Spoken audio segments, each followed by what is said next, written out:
You ever notice how Houston is still affordable? It's said the exact same way. People say, I'm just gonna have one drink at the bar with my friend.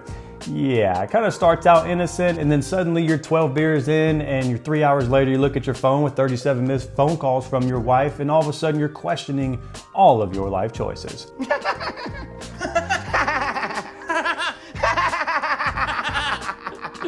So today we are going to be answering the question that everybody is asking. Is Houston, Texas still an affordable place to live? And no, we're not just gonna go off vibes here. We're gonna go over and review real numbers, the real boring, trustworthy numbers, but I will make them fun because if I'm gonna get hurt, I'm gonna take you guys down with me. Quick poll right now. If you are from the Houston region, I wanna hear from you. Do you feel like Houston is still affordable compared to other parts of the country? Let me know in the comments. All right, here's the deal. Affordable isn't just one thing. It's basically going to be a three-legged stool. We have home prices, we have income and wages, and pretty much the cost of everything else, like inflation, interest rates, gas, utilities, all that jazz. And if one of those legs gets a little bit wobbly, you're on the floor emotionally and financially. So let's talk about leg number one. So what happened to Houston home prices? So let's start with the headline that punches you right in the feelings. Listen to this. Back in 2015, the Houston area's median home price was about $212,000. Yikes. Fast forward to November of 2025, HAR, which is the Houston Association of Realtors, which is essentially RMLS, reported that the median home price is right around $325,000. That, my friends, is roughly a 53% jump in the median price over about a decade. Now, before we panic sell our dreams on Facebook Marketplace, we've got to ask, did homes go up because Houston just got expensive, or is it because everything else in this country got expensive? Well, keep watching to find out. Let's talk about leg number two. Inflation kind of did that hold my beer thing. So let's look at inflation using the Consumer Price Index, otherwise known as the CPI. In September of 2015, CPI was 237.94. In September of 2025, the CPI was 324.8. Now that's about a 36.5% inflation over the course of a decade or 10 years. So yes, prices rising is real and will continue to be real, but inflation also did a lot of the heavy lifting behind the scenes. And I want to hear from you. Do you feel like your groceries or your gas went up 36%? Let me know. All right, leg number three. So we all know the buzz around inflation the past several years, right? But how have wages actually kept up with this over the past decade or so? So let's talk about that. Now, here's the part that decides if we're okay or if we're just kind of smiling through the pain. All right, for the Houston metro area, average weekly wages were about $1,363 per week back in the Q1 of 2015. Now fast forward to today, or Q1 of 2025, today it's around $1,810 per week. Now that is about a 33% increase. So wages did go up, right? But inflation also went up to 36.5%. Meaning in real life buying power terms, wages basically didn't beat inflation over that period of time.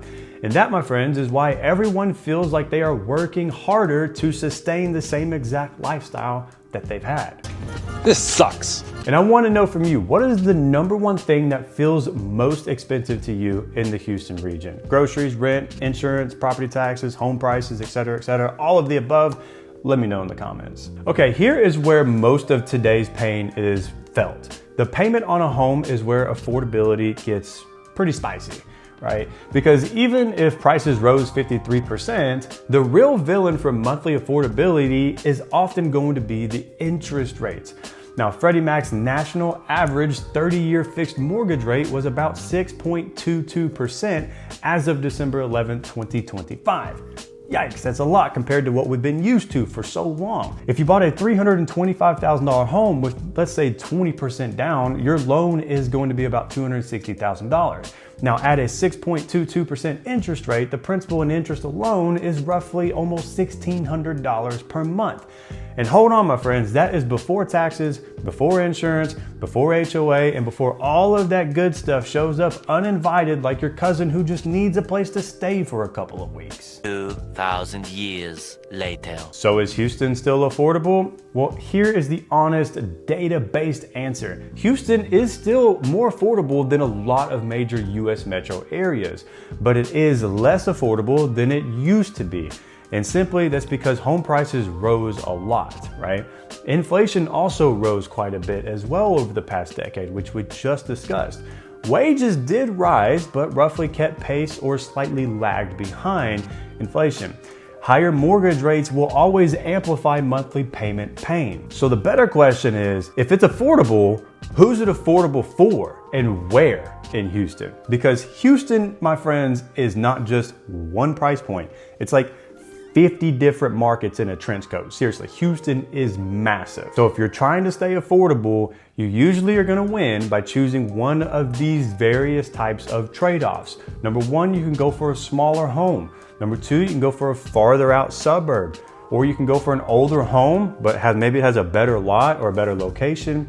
You could avoid things like expensive townhomes or condos that have those really high monthly maintenance dues. I've seen some as high as over some even over $2,000 per month just to live in that condo for HOA dues. Or you can buy now with a plan to refinance later should rates do drop in the future.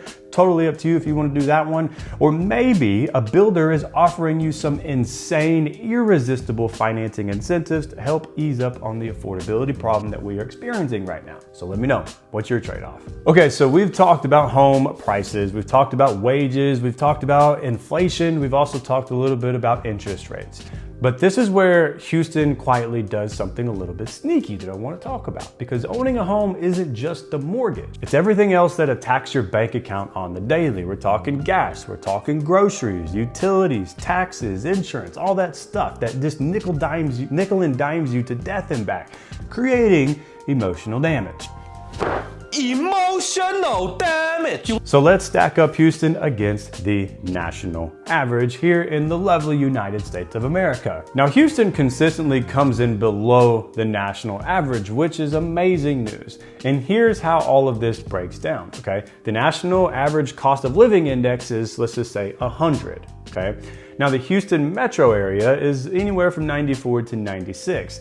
That means, in layman's terms, that Houston is about 4 to 6% cheaper than the average US city overall. Not cheap, but cheaper than average matters when everything else is on fire. Now, here's where Houston starts flexing its muscles just a little bit. Transportation costs. Now, Houston is roughly 10 to 15% below the national average, which makes sense. Gas prices, insurance, and commuting costs are lower than a lot of other coastal metros in the United States. Second, utilities. They're slightly below the national average as well, even with Texas heat trying to roast us alive half of the year, maybe even 90% of the year, honestly. I'm baking like a toasted cheese here. It's so hot here. Then next we have groceries, right? Groceries generally they're almost near or slightly below the national average. They're not dirt cheap. I'm not even going to sugarcoat that, but they're not Whole Foods and Manhattan expensive either. But I want to be clear. I want to tell you where Houston might lose here. Let's be honest. Housing. Yes, Houston housing costs are still below the national median price, but that gap has tightened a lot over the past decade. But if you add in property taxes, that monthly payment feels heavier than the price tag alone actually suggests. Property taxes down here in Texas are absolutely no joke. So, which bill, out of all the ones we discussed, hits you the hardest right now? Gas, groceries, property taxes, insurance, all of the above? Let me know. So here's the reality, my friends. Even though home prices are higher than they used to be, and even though rates are doing rates things, Houston still helps you breathe a little bit, right? Because we have no state income tax, we have a below average overall cost of living compared to other major metro areas within the United States. We have lower transportation and utility costs thanks to the massive oil and gas industry that's here in the Houston region. And we have more house for the money compared to most other major metro areas. Now, that combination is why people can still make it work here. So when people say Houston isn't affordable anymore, what they usually mean is it's not 2015 affordable anymore. But compared to the national average, Houston is still one of the very few major metro areas where the math can actually make sense, regardless of the stupid property taxes that we have here. Can't wait for that to get abolished one day. Fingers crossed. So is Houston still affordable? Well, if affordable means 2015 cheap, no, that era is long gone. But if affordable means you can still buy a home without needing a Silicon Valley type of salary, Houston can absolutely work out for you with the right strategy and the right area in mind. And if you want, what I could do is I could do a follow-up video where I break down the 3 areas that still feel extremely affordable, the 3 areas that jump the most, or just whatever you want me to do. Let me know what type of video you want to see next in the comment section below. Now here's something fun for you all. I want you guys to text affordable to 832-243-7438 and tell me your budget range, and I will reply with a couple of areas for you to look at. I'll send you some houses too. Now, if you're moving to Houston and you want a game plan, hit my link to schedule a quick Zoom call with myself or my beautiful wife Samantha, and we'd be delighted, honored, and thrilled to help make your transition here to the Houston region a smooth one. See you guys in the next video.